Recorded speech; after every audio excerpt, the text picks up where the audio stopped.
What is up, my glorious dude? What's up, dude? How you doing? I am good. How are you? You're good. Good. Did you Man, uh did you get the info that I sent on our guest tonight? I did. I even Cool. listened to some tracks, man. She's got an awesome voice, awesome music. Yeah. Yeah, looking forward to it. Cool. Cool. How you been, Mike? Doing okay, man. How are you? Good. I just got done working out, so I'm still a little I'm still a Ah, little yeah. that's good. Yeah, what can I say, man? Um, busy, busy, busy. Yeah, especially today, everything all that stuff going on. What's going on today? Double records. Oh, yeah, Oh, of course. Yeah, I even have a chance to like savor that, you know? yeah. Uh, I yeah, I really wanted to take some time to savor that. Um, but, you know, for everybody out there in the pre-show, anyone watching the pre-show here, The pre-show. you know, we're in the El Topo family right now. Uh, Zeke, I apologize. I need to use the restroom, sir. Yeah. Go I'm gonna ahead, be man. right Go back. ahead. All right. Do your thing, man. There's no yeah, she should be able to just sign right in. So that yeah. But anyways, I'll be right back. Okay. I think we've blasted that title screen long enough. Did you receive the passcode? No. Did you send to me to Messenger or Just oh your no, no. text. Yeah, yeah. We do that because you know this is an exclusive club where you know we don't just allow anybody in here. Sometimes we do though. Usually it doesn't ask, but on special occasions it does, right? We got Mondo here. What's up, Mondo? Mondo's chilling. He says he's exhausted today. Yeah, man. Tell me about it. Uh, work, am I right? Just a nonstop thrill ride every day.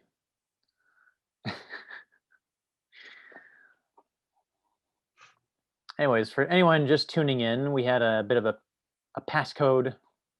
I don't know why I'm saying passcode. Password. Password, right? Password problem. But it wasn't a word, it was numbers. So maybe it is a code. I don't know. Write in the comments. What do you think? Is it password or a passcode? We have Amanda Leilani on our show tonight. She's going to be joining us in just a sec. Just a sec. I have checked out her music, and it is amazing. Looks like she's jumping on right now, so I'm going to say this all over again. Right. She's here, but she's not. We see your name. Yeah. Privacy camera. Can you guys hear me? We can We hear can you. hear you. Hi. Hello. I'm still having some technical difficulties. Oh, no problem. Take your time. Where's the elevator music? We'll have to find some royalty-free elevator music. Oh, right. I know, right? We'll borrow some from the Rolling Stones, right? I remember when the internet was just the Wild West and you can get away with anything. Nowadays, there's just a whole legal section of the internet. Yeah. While you're getting set up, I just want to say I have checked out your music. Oh, hey, there you are. Oh, there she is. Are we here? Yeah. Hello. You can hear me. Does it sound all right? Sounds great. Okay, perfect. Yeah. I just want to say right off the bat, I've listened to your music and you have an amazing voice, and those songs are just awesome. So, you know, right off the bat, you know, just want to throw that out there. I think you're extremely talented. Oh, thank you. Yeah, I was watching some of your guys' videos and I was pretty entertained with, like, I don't know, for me, I'm a person that likes costume. I've never released a video. I've definitely like done shoots or whatever, and I'm one thing you'll find out about me very quickly is I don't like to release stuff. So I spend too much time looking at it and I'm like, oh, I like this. And then it turns from, I like this to, oh my God, no one can ever see this. Oh, you can't deny the world of your music. I know. I mean, I've been told. It's a great thing that you have been putting stuff out though. So thank you for that. The world is a better place because of You it. don't need to thank me. No, I'm excited to not be so hard on myself about things like that. Is my AC bothering you? No. Is it too loud? No. Okay. No, I was like, because it feels great for me. So, no, totally forgot what I was saying. No, I feel like I have now. I feel better about it, but I've been building so much in my vault, you know, and I yeah. feel like a lot of artists have that, but then they also are always creating as much as they're putting out and they're saving it in the background. Yeah. Well, I mean, it's the interesting thing with any kind of music situation I've been in. Sometimes you just have these songs that kind of, you like them, but they're about whatever 75% there, and then you come back, whatever 6 months or a year or 2 years later, and then you finally find that missing piece, or maybe it's like the right time in your life where you feel like, this is the time to put this song out there, kind of thing. Right, like it finally feels right. You're finally okay with it. You're confident. You can stand behind it. Yeah. And one of the songs that I have on there, out on distribution and everything, I wrote in like 2013. And the next project I'm going to be releasing is actually going to be, I think like a quarter of it's going to be stuff that I released before, but never for distribution. Yeah. So it's like, it's just on SoundCloud or some smaller platform. And so I'm going to be, re-recording it and releasing it again because it's new to somebody, right? And Yeah. then everything else is going to be more of my regular boom bap, hip hop, soul type of music. And most of that stuff I've written like 4 or 5 years ago. If you want me to be completely honest, like Sure. some people are like, oh, I just finished working on this. And it's really like, this is stuff that I wanted to release, but part of me didn't feel confident to release it, or I felt like I have a lot of friends who are in this industry. I mean, my boyfriend's in the industry. He works with people that like actively put out stuff. So I'm nothing like that. I don't work with a label. I don't have these like album rollouts. I don't have listening parties. I don't do any of the typical artist stuff. And I think it's just because I'm a girl that likes to do music, and I'm a worker bee, and I like to spend a lot of time with my family, and I'm genuinely, completely regular. And I mean, I think every artist is a regular person, but for me, I feel like my world doesn't revolve around it. Right. It's kind of something that when I first came out to the Bay Area, I had intention with what I wanted to do with it, where I was like, this is what I'm coming out here for. I want to be next to all the opportunity. I want to, be part of the vibe or whatever. And now I'm just kind of like, I just have cool friends that do cool things, and, they do that. And sometimes they'll have me join along, or, they'll say, hey, you want to go do a set here? Or, like it's really flattering to me when people invite me out places, or like when people want to talk to me or interview me, or they want to work with me on something, or they want me to like collab. It's, to me, it's weird, but then I look at it third person. I'm like, oh, this is what I do. Like, I do write music. I do sing. And I feel like I've never been able to put myself in a forefront position of like, even when I was in a band, when I was in junior high and high school, I was never able to put myself as like a lead of a band, even if I was a singer and the lead guitarist. I could never see myself as that, you know? Whereas like, I'm pretty sure every front man, I don't know. That's just speaking from like friends of mine that are frontmen in their groups or their bands. They're like, no, this is about the whole band. I'm like, yeah, but when you stand in front and you sing and you're in the middle, like people do look at you, you know? And I don't know. I've just never been able to make the connection of like that's part of what that is, especially when you branch off and you sing all the songs and you write all your own music and everything like that. And people produce stuff solely for you. It's just weird to me. I'm getting used to it, but I think that's one of the issues I've had with releasing music is that like I don't see myself as an artist. I see myself as a girl that likes to make music, who likes to write music when the mood strikes. I'm not like, hey, I'm gonna put this out and the people are gonna love it and I'm gonna market it this way. I don't know. I like music. It's fun. I don't really like one thing I've noticed about myself. I don't like talking on stage at all. So like you know how that's part of like being in a band or something is that you know, there's time in between songs and you kind of talk to the crowd, you get to know what people are like, you say something about your bandmates, you say something about the person that helped produce the song or like a funny story. I'm just like, can you please play the next track? I don't want to talk to anybody. Yeah. You know, I think everybody has their own style, right? Yeah. You know, some of the most famous front men, front women. I mean, like, you know, like Kurt Cobain never really talked in between songs. He sort of just kind of rolled into it, you know. Yeah.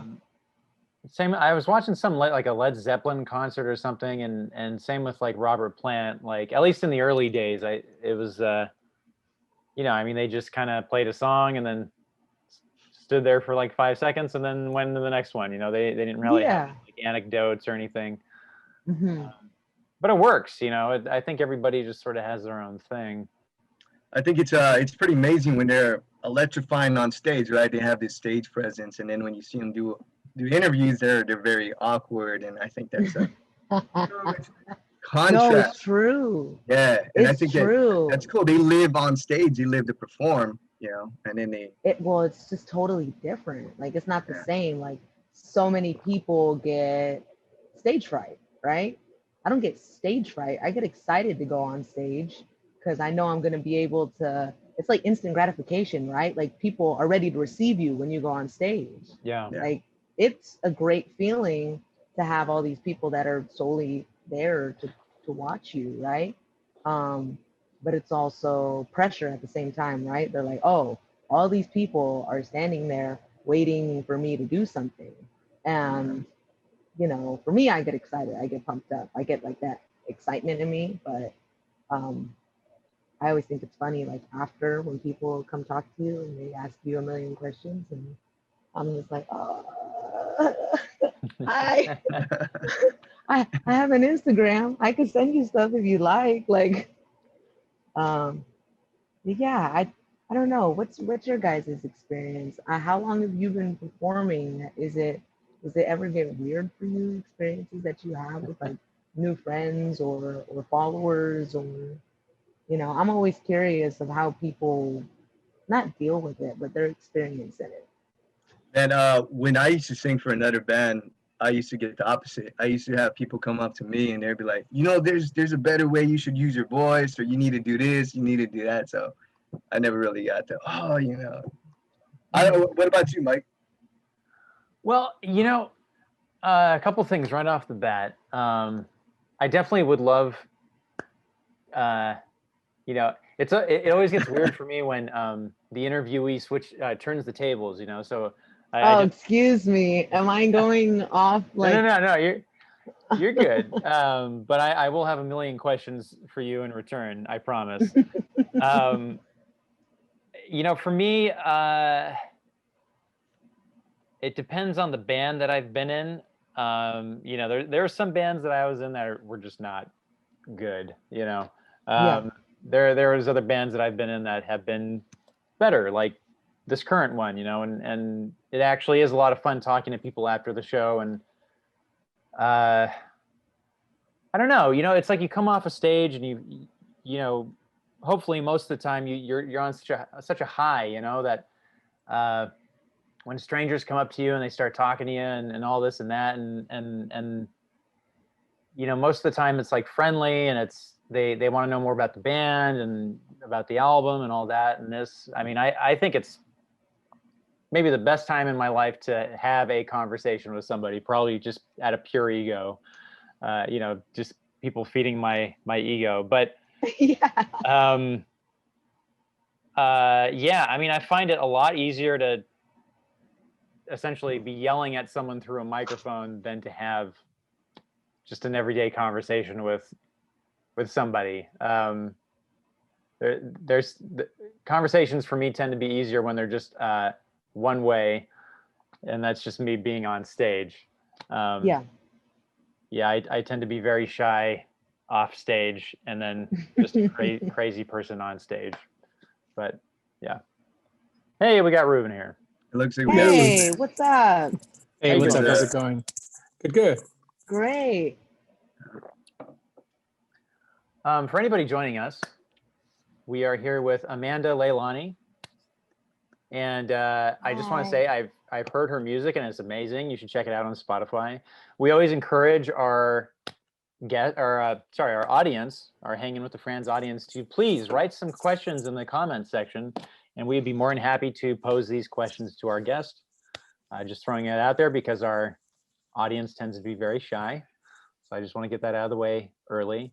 Ruben, Amanda just asked us a very interesting question, and that is basically, you know, how do you feel, you know, being on stage, right? And that the feeling, I guess, of being on stage as opposed to like being off stage, and specifically kind of the conversations that tend to follow you right when you get off a stage, you know, when people are approaching you and when you have to kind of come back down to normal life and sort of, you know, go back to that awkward experience when you're like tired, you're a little sweaty, you may be a little discombobulated. I usually am. I headbang a lot when we're playing. I'm always headbanging, so I'm like kind of dizzy. And like when people are talking to me, I have like this default, oh yeah, cool, thanks for coming out. Like that's like but then like when I've settled a few minutes, then I really try to be genuinely like I go out and try to have those connections. You know what I mean? I try, because it matters to me when people do that. You know what I mean? When I go watch a show and people go out of their way to do that, it means a lot to me. So I try to take that into account after I've like, you know, chilled out for like a minute, like literally like a minute. Yeah. See, I'm always the person that's like, can I get water? Like, I don't even, you know how some people get off stage and there's like a crowd of people and their eyes are following you, right? Because they just saw you on stage. So their eyes will follow you off stage. And so many people, like, they're either scared to come talk to you because they want to say something, or they congratulate you like, hey, you did really great. And the first thing thank you. I need water. Like, I need water. May I have a drink? I'm going to go to the bathroom. Like, because I feel like that's like the hierarchy of needs, right? Like you got to take care of yourself with some of that stuff. Yeah, I think it's weird because it's almost like, it's like, okay, so I wrestled in junior high and high school. So it's that like that high of like, I just did something quite overwhelming. I just finished performing. And even though like I'm not going all over the place, I'm not running all around stage, you know, a part of you is like, it's the adrenaline. There is that adrenaline. Yeah, I get it. Yeah, it's kind of like a sport. Right. You know, you're like, whoa, I just like gave a lot of my energy to this. Yeah. I'm gonna go replenish real quick before I start. Because also talking to people and talking to multiple different people, it for me as like, I sound like a total millennial saying this. It's a lot of energy to give out, you know? It's like a very frivolous event of all your being. So, you know, I'm like, okay, I need to go prepare myself, do my little my little acting before I go talk to people, you know?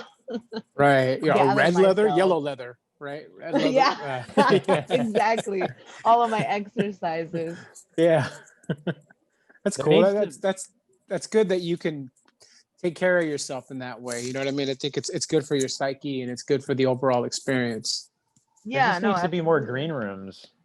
There's not enough Yeah. green There's rooms in these not venues. enough I green know, there really rooms. Can isn't. we talk about that? There's only been the only real green room I've ever been in outside of high school, because in high school we had one of the best theaters built in Monterey County. That there were other high schools graduating in our auditorium. That's how nice our theater was. Oh wow. So I Which was high really school did you go spoiled being to? there. I went to Salinas High School. I'm from Monterey County. Yeah, I Um, had my cousin, my family's actually from Salinas. My cousin went to Everett Alvarez. I had a lot of friends that went to that school. Well, I mean, I was born and raised there, so I have a bunch of friends everywhere. But there's two green rooms I've ever really been in, but one outside of it, and at the Catalyst, not the main stage in Santa Cruz. There's like another smaller The one atrium. for like Yeah. smaller. Yeah. Atrium. So that was not a green room. They just had basically like curtains like this that maybe stood 8-9 feet tall, and it's like two couches and And some Ritz everybody's right next crackers. to each other and you can't hear each other, and you can't like practice or do your scales or talk to your bandmates or whoever's going on stage with you. Like, Right. man, I need somewhere to collect myself off of stage before. I don't know. Is that bougie No, to I get want? No. Yeah. It's always awkward trying to find a place to like do like vocal warm-ups, you know, Mhm. when you're just when there's nowhere to go. Yeah. Doing your And stretch it's weird doing routine, it in right, the Zeke? bathroom. Stretch routines, yeah. Doing your stretch routines and stuff I- like that. I do them right next to Mike, and now I think, man, am I bugging Mike when he's trying to work out on his vocals? You know, I'm like, right in front of him. I'm like, Doing downward dog right in front of Mike, you know? right in front of Mike. That's You never bug me, cute. Zeke. I'm sorry. We got a quick question from the audience. This is coming from Jeff. What's up, Jeff? Hey Jeff. Yeah. He's saying, Amanda, how would you describe your sound? How would you describe your music? I would say soulful. I would say like rhythm and blues, I suppose. Um, I've heard a lot of comparisons because I think we all do that. We always need something to base our opinion off of. So the biggest compliments I've ever gotten is like Mary J. Blige or Erykah Badu or Lauryn Hill. And that's always like, whoa, like that's for me, I'm like, why would you say something like that? Like that's an insult to them. No, I'm kidding, but I've gotten those kinds of Comparisons, cool. comparisons, and it's always so big to me. And I mean, I appreciate it, but I'm just like, I don't know where you get that from, but I appreciate it. I think it's the instrumentals that do it justice. Like they get you in that mood, and then like I guess the way I write or the way I sing things is like very emotional and in tune with exactly how I'm feeling. Like I don't sit there and like write and try to rhyme things. I'm moving into that because I want to learn how to start writing like pop music and stuff. So if I ever want to, do placements or something, I need to learn how to like sit down and write.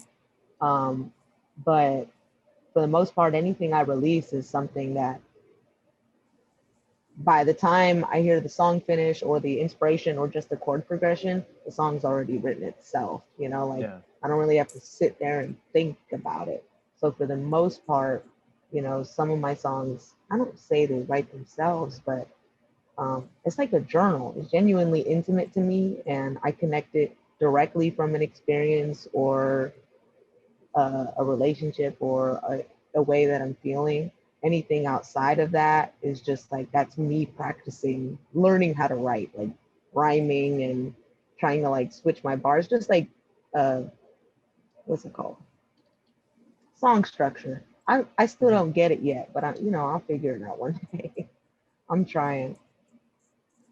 That's cool. That's cool. I mean, Cool, I think writing is always like evolution. It's all about growth. It grows with you, right? You know, depending on where you're at in life. No, I agree. Well, I mean, that's what music has historically been, right? Even since, you know, Johannes Sebastian Bach, it always reflects the time. It's just that now music is like on an individual basis, or some people choose to talk about different things. Some people are very political, and some people are incredibly personal. And I mean, I'm a very nosy individual. I'm very curious. So when I listen to people write stuff, I'm always like, who did you write that about? And I'm like, what makes you think I wrote it about somebody? I'm like, did you make it up? Or what happened? Like, you know, because sometimes things will just come to us, but it's like sometimes it's directly from an experience. And like, oh, this was from a relationship I was in. I was like, did they hurt you? Did you hurt them? What point of view are you writing it from? Like, I'm just very curious. So I always like to, it's because of me, myself, the way I write. It's very personal to me, and it reflects the way I feel or things that I've been through. So I always like to hear how people write their music, or why, or what inspired it, you know? Maybe I should be interviewing people. Well, and I you know, I think that's really cool that, and I think it's important too with music that there is just sort of a genuine, you know, the lyrics are coming from a very genuine place. You know, I've never really been able to get into like deep, like prog rock, like concept stuff because of that. I always feel kind of disconnected from like, you know, we're talking about different dimensions and whatever, you know. I mean, not to rag like on almost like fantasy. No, yeah, but it's like an element of fantasy that you feel like it's hard to connect. You know what I mean in those terms, you know? And I always unicorns and space and shit like that. Yeah. And I mean, I always feel like the best songs that I can think of, or you know, my favorite songs that I can think of are like songs that I listen to when I'm in a certain mood or in a certain situation, and like the song can reflect that. And I think that's kind of a cool kind of like connective property of music in general. I think that's why people are into music in the first place. Really, is for the you know, it makes you feel a bit more connected, right? Yeah, and it could also be the opposite, which is great. Like I love that it could be anything. Like same thing with art. Like you can either say like this person was inspired by this, or somebody just made it for the heck of it. They think it's funny, or they're trolling something. Like I love that. Like some people think because the music I write that I don't enjoy troll music. I'm like, no, I do. Like I really like funny, goofy, for the heck of it type of stuff too. Like I love it. I love stuff that people like, dang, it's like it's fun to listen to. It's on my workout, you know, playlist. Like I like goofy or rude, or I only say rude. So you're because an LMFAO fan. You're like an LMFAO fan, then, right? You're like, hey, here's what I'm going to do, right? Yeah, no, goofy stuff. It's all fun to me. Like, and that's another thing I like. I've tried to change some of the, what is it called, vernacular of how people talk about music. They like to say better a lot. Like, oh, this is better than that. This singer's better than that. I'm like, that singer's different than this singer. Like they make different music. It's not supposed to like this. It's not a scale. Not a competition. Like, it's not a scale of like, this is good, this is better. Like, I think you're good, but I think this singer's better. And they only compare us because they know we know each other. And it's like, that's rude. Like, that's weird that people will put you on a scale of like, who's better. Who, like, no, I think everybody has their strengths. And I think everybody has things that they could work on. But at the end of the day, it's like, that's all objective, you know? Like, compared to who, it's like, you know?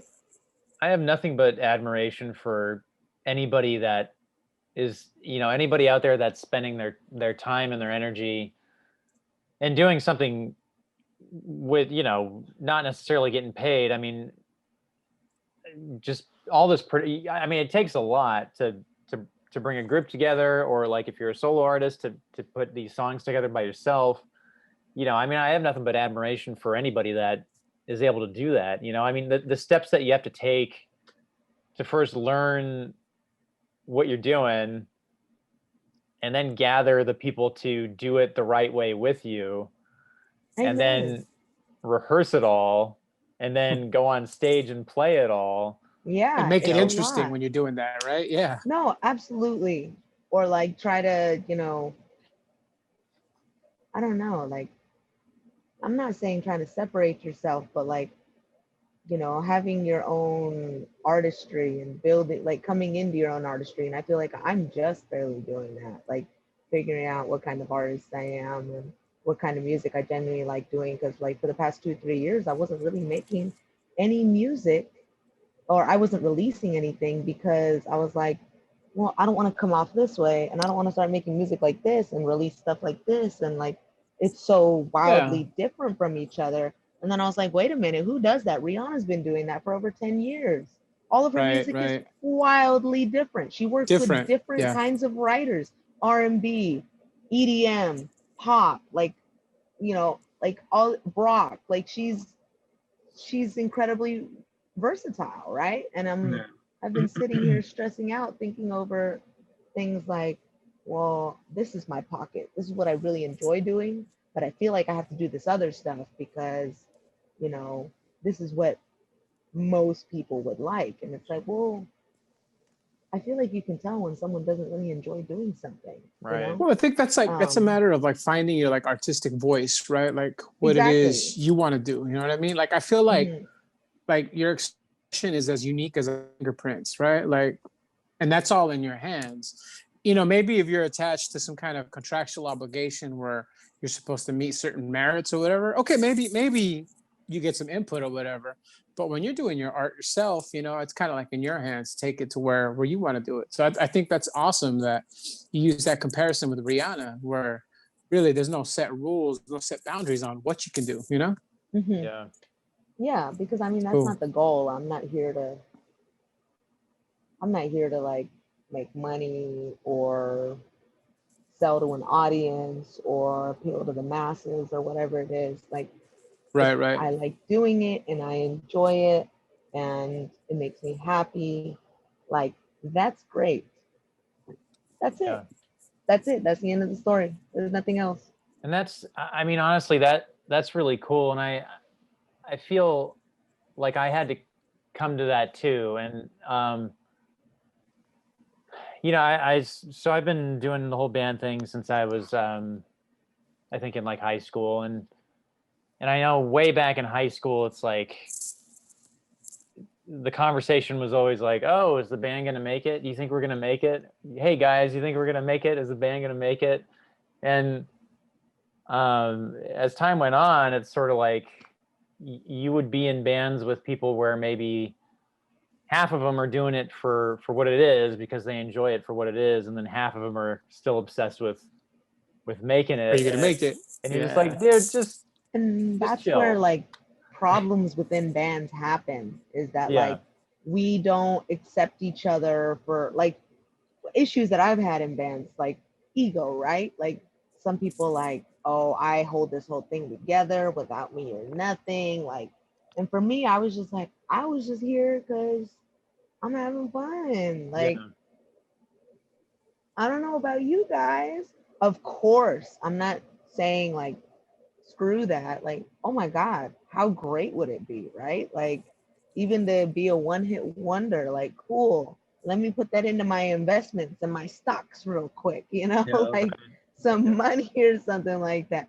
That's great. But, you know, that's just, I had to change direction because I feel like when I was just writing music, just to write music, like feeling like, okay, this is a really, really good instrumental that one of my producers sent me, and he said he made it just for me. And it sounds really great and it's going to be a great song, but I need to make the song. Okay, how do I make the song? Okay, well, I'm gonna start it like this. And then it takes me weeks to write it. And then I'm not happy with it because I'm like, I'm trying, it just gets frustrating, you know? And I feel like that's why I could never be part of a label or, you know, have a set date that I need to finish an album by or anything like that. It just seems so stressful and draining to put like dates and stuff like that on yourself. And it's always, I get stressed easily. That's just me. I mean, it's always really sad when I see these artists that are under these big labels, and then they come out with something, and you can just tell they someone at their label or in their band or whoever, their manager or whoever is like, hey guys, you know, pop punk is hot right now, so you got to be pop punk, or you know, hey, EDM is hot right now, so you gotta be. I remember, what was it, like Muse, Coldplay, and Radiohead all put in dubstep elements into albums that they put out like right around 2011 or 2012, and it's just like, I remember that. Yeah. And it's like, you gotta wonder, like, is the band sitting there being like, we're into this, or are they sitting there going like, man, this is what's hot? Yeah. No, it's weird because I feel like labels used to have so much power because they were the only thing that could get you on radio. Mm-hmm. And the cool thing is that now with the internet and everything, you can create your own success, and radio will never play your song. Right. You could be completely making money off of your streams and your merch line and everything. And damn near nobody knows about you because you're not on television, you're not on the radio, because it's just a totally different ball game. We've taken so much power away from labels. Yeah. People are learning the music business for themselves, or there's people that are still falling into everyday. I mean, I talk to my own friends about this, that like nobody knows how to distribute their own music, so they pay someone else to figure that out for them. They have no idea what like splits are or registering themselves.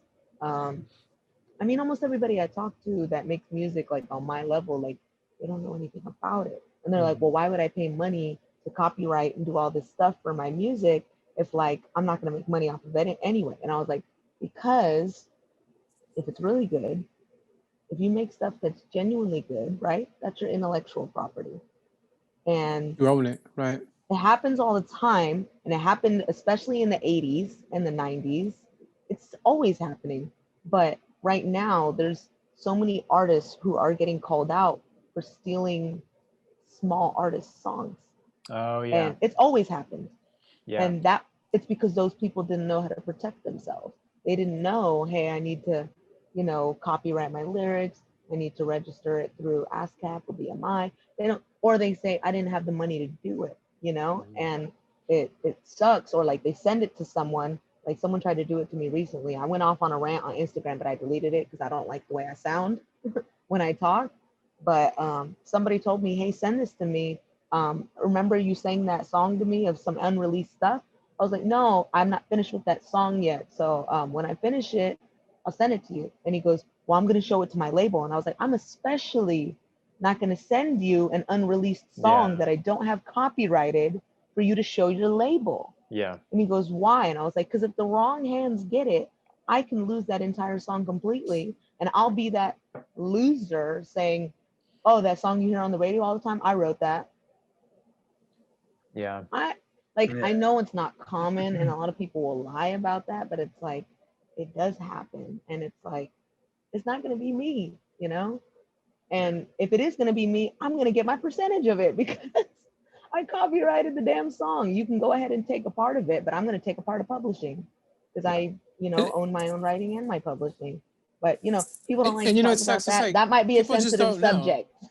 No, it sucks because it's really not that hard to do those things. You just got to do a little bit of research. We're lucky. We got a lawyer who hooked us up, who like walked us through it, when it came to like ASCAP.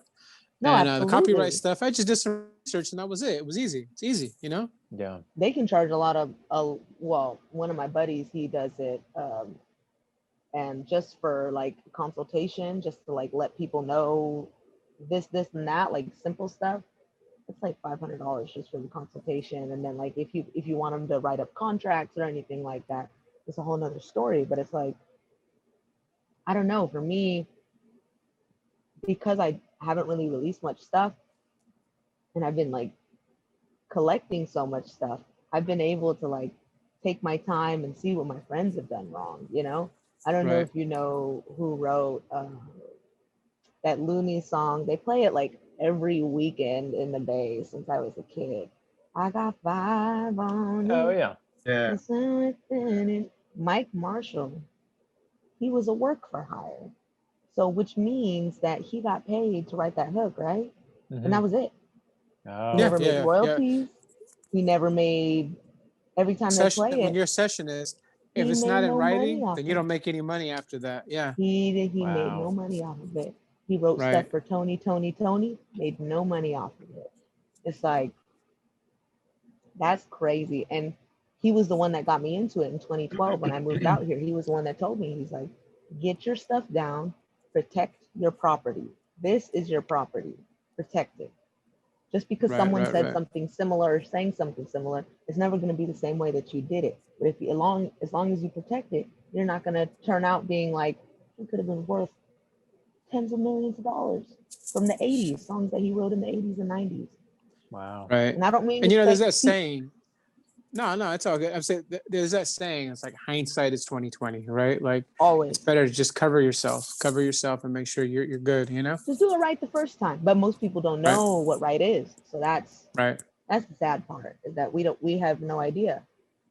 So, because nobody tells us this. Almost all my friends, there's friends of mine who have a larger following than me, who have way higher view counts and streams than I do by the tens of thousands, and they don't know that kind of stuff, and they don't know why they're not making money off of it.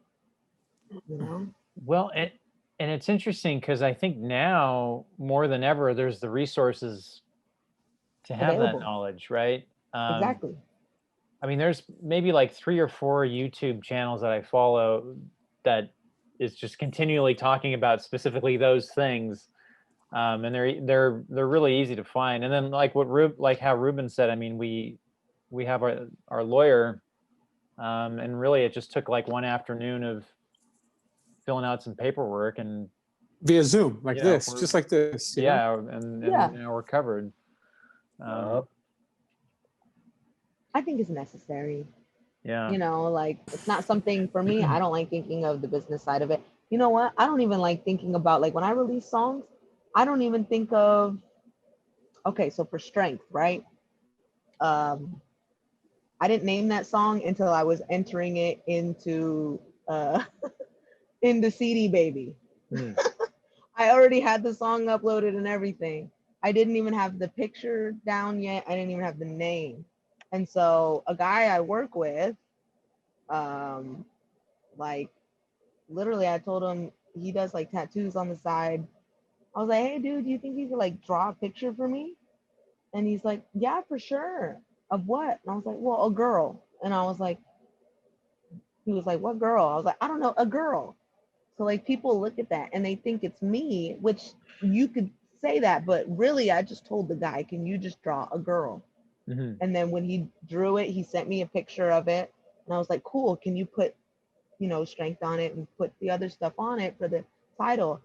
And then literally the same day he sent that to me, I already had my song uploaded. I finished it then and there. Like I'm not a person, I know how to make the cereal. I don't know what to package it in. Like, I don't know.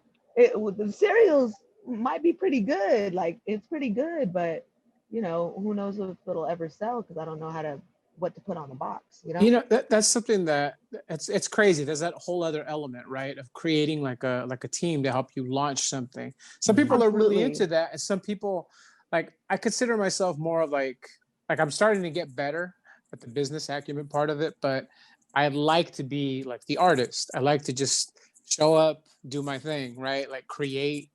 But in our case, I feel like we've had to kind of adapt, and it's kind of cool. Like now I'm starting to get really interested in that element. I don't know about you guys, Zeke, Mike, but I like it. Yeah. I like it. It takes a lot of work though. Hella work, right? But it's like there's like a real deep satisfaction that comes out of like the launch, the plan, the time you're going to give yourself. It's crazy though. Like it's new to me. It's completely new to me. I need help with it. I'm just like, every time I think about releasing a song, because like my boyfriend, like I told you, he's in the music industry. So like for him, it's easy. He's like, yeah, you just do this, you do that, and, you know, boom, you're done. And I'm like, oh my God, I can't do it. Like, I don't even want to think about it.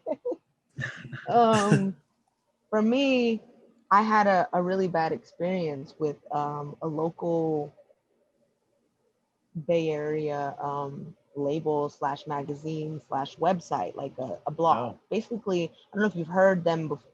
This, it's not the one I'm talking about, but they try to compete with this brand, Fizzler. I don't know if you ever heard of Fizzler.com. It's like mostly urban and rap music. And Yeah, I they've love their made, buffet. I'm just yeah. kidding. What?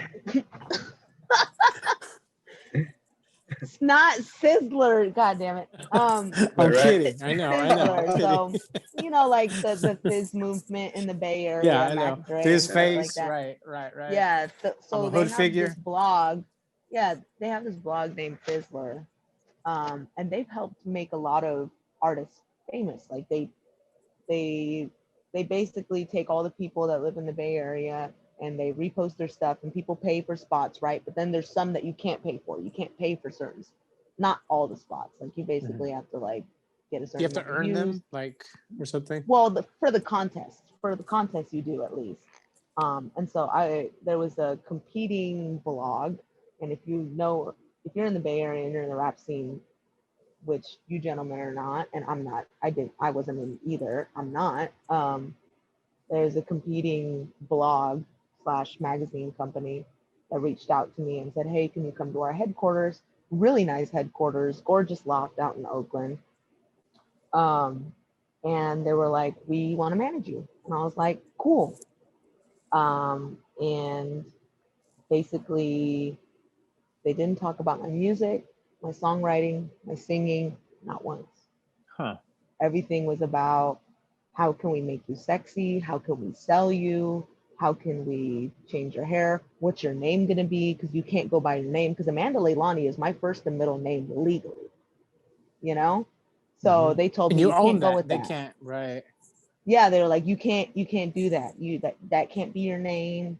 You can't wear like your jeans and your t-shirts to shows. You can't wear your Carhartt and your boots. Like you can't, that can't be what you are. And I was just like, can we talk about where I'm gonna record at? Can we talk about who my producers are gonna be? Can we talk about like, for me, it was more about all this stuff, you know, like the inside, the stuff that you listen to, right? Because that's what you think of when you think of a The music content, right? artist. The actual content. Yeah, for Yeah. me, it was content.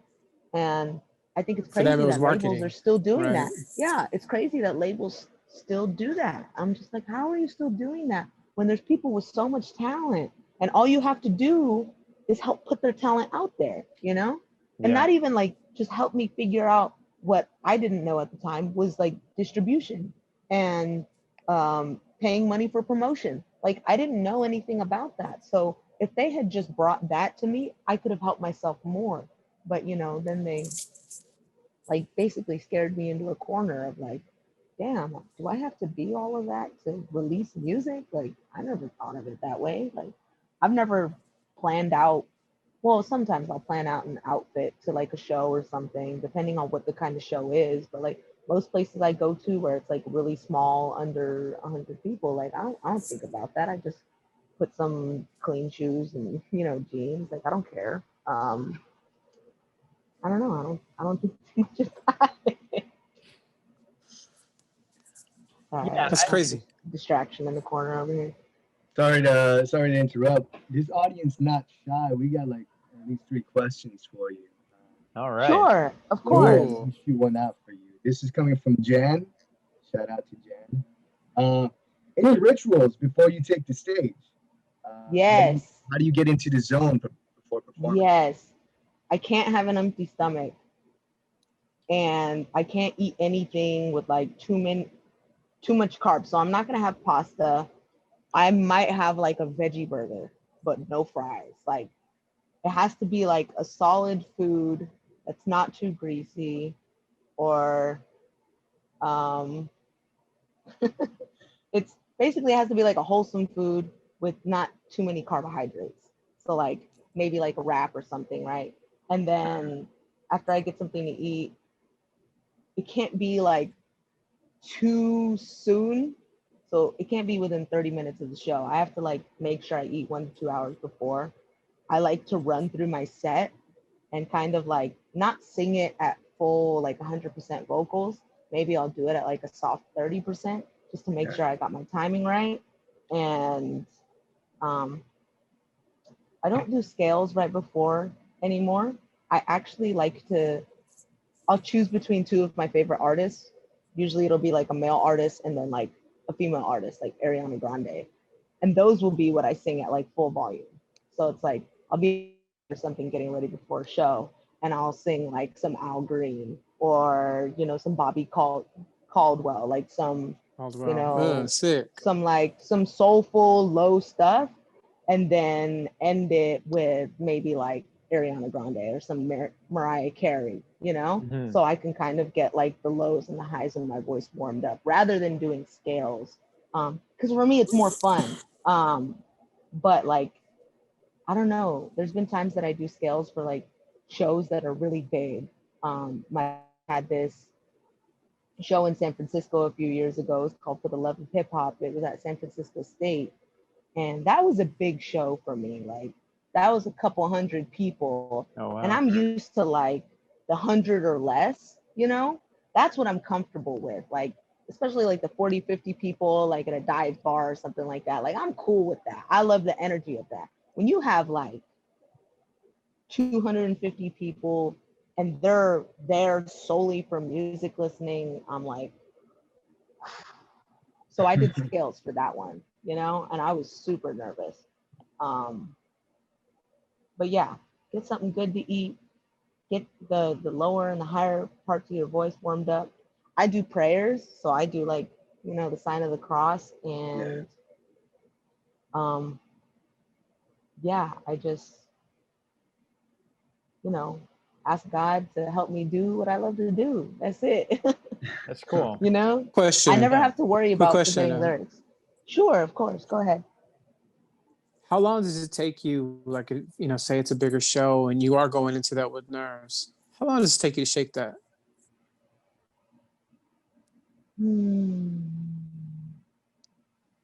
I don't think I do.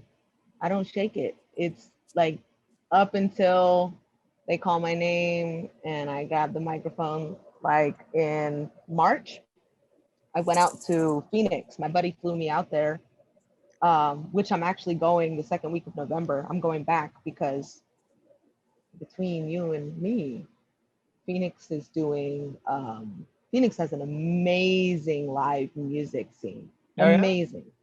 Oh my God. They love hiring bands. They love hiring singers. Like I went out there and I got so much love. That's why I'm going back. Oh, But wow. Cool. I did something called So Far Sounds. And So Far Sounds, they do shows in all major cities. I think they're in Austin, Texas, Dallas, New York, San Francisco. I tried to get on the San Francisco one. There's so many bands and artists that apply to perform those shows that I'll never make it through the damn wait list, because one of the things that San Francisco looks at and New York is that they have like, they want to know how many followers you have. They want to know how much pull you have. They want analytics. Whereas like when I went to Phoenix, they're like, no, like we like your stuff. Like we want you to come perform, you know, like they don't do that stuff that San Francisco and New York do, where they're like, oh, you need to have this many followers, you need to have this many people watching you, how many clicks do you get, like show us your analytics. And I was like, baby, I ain't got none of that. Like, so I guess I'm never performing here then. I'm never gonna perform in San Francisco. So at least at those shows. And the part that I like about them is that the So Far shows have an amazing experience, which is why I wanted to do it. They always have it in a gorgeous or a really cool venue. It's always an intimate, like they have strict rules on people that buy tickets. You have to get a very special, like you get it sent a special link. Nobody from the public can go out and buy it. You have to be kind of invited. And it's very clear between people that you are there for a listening experience. You are not there to be social with a bunch of people. It is not a party. You are there to listen to music. And that's why I like So Far Sounds, is because I went to a show, I won tickets to a show, and I was like, bro, this is incredible. Like people are here because they're music lovers. So when I got to do my performance, it was in a gorgeous venue, rooftop in Phoenix, or sorry, Tempe. And everybody there is like all eyes on you. And I've never experienced that singing live. Like I've been performing since I was 12 years old. And I've never sat somewhere where everybody was there to listen and receive music. Purely, solely, no conversations in the background, no talking to the bartender. They're like, no, someone's about to go on stage, we're all listening. And that was, I hope to do that again. Hopefully they do it again. But then they also have like the high quality cameras, and they always make sure they have a really good sound engineer, live sound engineer, which is impossible to get. Nobody has a really good live sound engineer from any experience I've ever had in the Bay Area, which is irritating. I'm like, oh, cool. So the freaking speakers are blown out. Yeah, that's what I sound like. Cool. Yeah. You have to bring your own PA, right? Yeah, exactly. I do have my own PA. You too, Mike, like right? that. My favorite's always like, oh, let me show you the sound guy, and it's just like a 12-year-old, and like nothing against, like, with an aux cord. He's like, yeah, go ahead and plug in. His best, yeah. But, playing Pokemon or some shit, right? Yeah.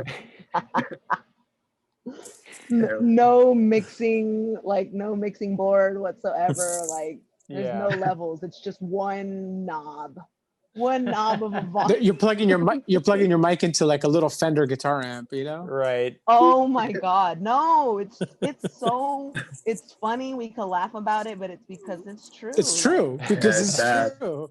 I had to go out and spend good money on, a mic. I have my own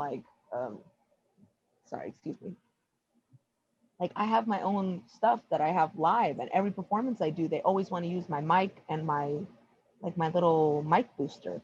Mm-hmm. They're like, hey, can we use it for the rest of the show? And I'm like, yeah, because it sounds good. Like people love my shit. So it's like, they're like, I don't meet many singers that have their own equipment like that. And I'm like, because like I'm a musician before I'm a singer, and I feel like musicians really care how they sound, and they care about the live aspect of it. I feel like that's something that has, what is it called? It's just, we've gone so far away from like really good live sound, We're used to the recorded version of it, and then we're used to just listening to like garbage live and then being like, oh, that's cool, but I know these guys from the internet, like Shirley Manson's great. What are you talking about? No, I think when someone performs live and you hear them like listening to your favorite MTV unplugged session, from the late 90s or early 2000s of like your favorite artist, and listening to it and like watching it in great high quality and listening to it with beautiful sound, and someone actually mixed it, and they're there actively checking the sound and everything like that. It's such an experience that like you can't, and I love when they get it on camera, when someone's able to catch that kind of like performance live, it's so special. I don't know. Yeah. I really appreciate it. I love listening to bands who have good sound. Even just like the person busking on the street with their buddies, and they don't even have like a microphone or anything. Like they're singing, and the person has like dope rhythm, and their timing's on point. Like I love live music. I think that's why I love to perform live more than I like to record, So I don't know, that's me. How do you feel of the recording and making like that process versus performing, doing it live, I don't know. I don't like I'd say I like doing both, but I think performing is the one for me. You know what I mean? It's just that adrenaline factor. I love creating, I love capturing the sound in the studio, but exactly, there's just that energy you get back from the crowd, even when they're not into it. Then it's like a challenge, and then it's like, oh yeah, man, I'm gonna make this shit happen. And you just put yourself like, out what? there, I'm gonna do that run that I did during rehearsal and I failed it, but I'm gonna try it right now. Like,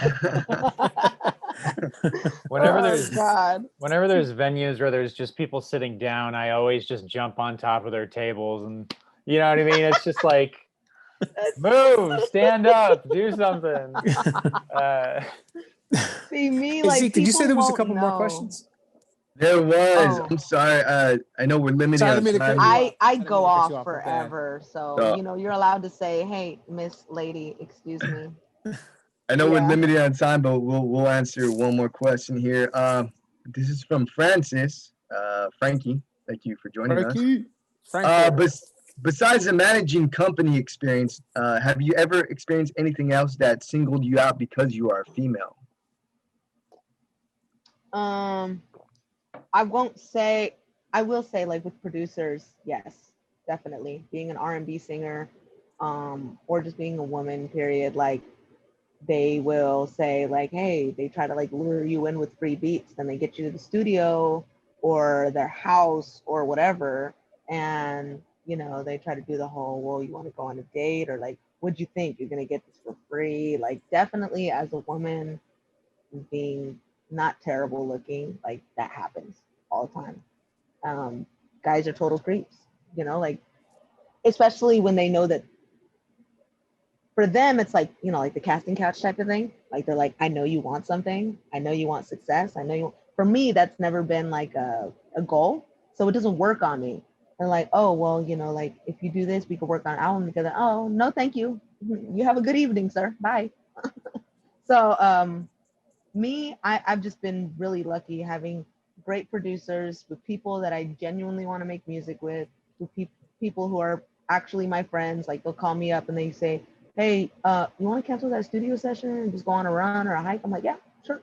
Sounds good to me. Like, I don't have those issues anymore, but definitely being a woman, you run into a lot of creeps in music. That's terrible. But it's all good. One thing women need to learn how to do is just stand up for yourself. When you're not comfortable, you say no, and you say, screw that. I don't care who you are. I don't care how big a name you've worked with. I don't care. Don't chase the clout. Don't chase the fame. Don't chase the big names, because if you really make it, what you really want is that long game. You want people to be able to say, like, this person cared nothing about anything else except for the music and her writing. Yeah. That's it. Be genuine. Right. Oh, cool. Amanda, this is always the most awkward part of the show. I'm the time cop of the show, unfortunately. Sure. We have run out of time. But I just want to say two big things. Your music is amazing. Everybody should check it out. Please do check it out, everybody. And also, I had a great conversation, which I think everybody agrees with. It's been great chatting with you. Loved hanging out with you guys. Thank you. Likewise. Thank you for your time. Yeah. We hope to have guests back in the future, so we would definitely love to have you back. And if you could take 30 seconds to a minute to just sort of tell people where they can find your music, what you're up to, what things they have to look forward to for the future. Sure. So you can either go on my Instagram, which is Leilani, PALELANI. You can find most of my links from there. SoundCloud, you can search Amanda Leilani. YouTube, Amanda Leilani. Apple Music, iTunes, Tidal, every single distribution and major platform, Amanda Leilani, which is traditional spelling of Amanda, and then Leilani, Leilani. I have 2 different projects coming up. One of them is going to be old school boom bap, hopefully within the next month or 2, and then maybe in the next year I'm going to be releasing an EP. In between then, might be releasing random little singles and songs. So best way to track me is either my Facebook, Amanda Leilani, or my Instagram. So that's what I got. Oh, cool. Awesome. All right. Well, everybody, this has been Hanging with the Friends. We have a new episode every week at 8:30 to 9:30. We always have a music guest on, whether that be a musician, DJ, venue owner, music lawyer, all kinds of people. So please check in next week with Hanging with the Friends. We'll be on at 8:30 on Thursday. Until then, stay safe, stay healthy, have fun. We'll see you next time. Good night. All right. Good night.